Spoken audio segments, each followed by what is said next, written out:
এই যে চোখ দুটো আল্লাহ আমাদেরকে দান করেছেন, আপনি যখন ওইসব বাজে ছবি দেখেন, এই চোখগুলোর অপব্যবহার করবেন, কিভাবে একই চোখ দুটো আল্লাহর জন্য অশ্রু ছড়াবে? একই চোখ দুটো দিয়ে কি এটা করা সম্ভব? এই যে জিহ্বা আল্লাহ আপনাকে দিয়েছেন, এর মাধ্যমে আপনি আল্লাহর কথাগুলো তেলাওয়াত করতে পারেন, অথচ আপনি আপনার সারাদিন অতিবাহিত করেন গালিগালাজ আর মন্দ কথা বলে।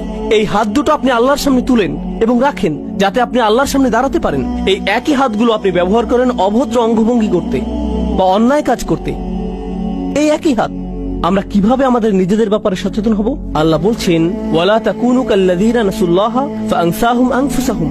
তোমরা তাদের মতো হইও না যারা আল্লাহকে ভুলে গিয়েছিল, আর আল্লাহকে ভুলে যাওয়ার ফলে আল্লাহ তাদেরকে নিজেদের ব্যাপারে ভুলিয়ে দিয়েছেন। আপনি এমনকি জানবেনও না যে আপনি কেমন। আপনি আল্লাহর একজন সম্মানিত সৃষ্টি, কিন্তু এই লোভের কারণে আপনি একটা পশুর চেয়েও অধম হয়ে গিয়েছেন। দয়া করে নিজেকে বাঁচান, নিজেকে বাঁচান। আমি আপনাকে বাঁচাতে পারবো না। আপনাকে বাঁচানোর চেষ্টা আপনার নিজেকেই করতে হবে। আল্লাহি, যত ছবি, এগুলো প্রচারের জন্য যত বিজ্ঞাপন এবং এর সংশ্লিষ্ট যত কিছু আছে, যারা আমাদেরকে পশুর স্তরে নামিয়ে নিতে সদা তৎপর, তারা খুবই শক্তিশালী। প্রচুর টাকা ব্যয় করা হয় বাচ্চাদের মধ্যে যৌনতা ছড়িয়ে দেওয়ার জন্য।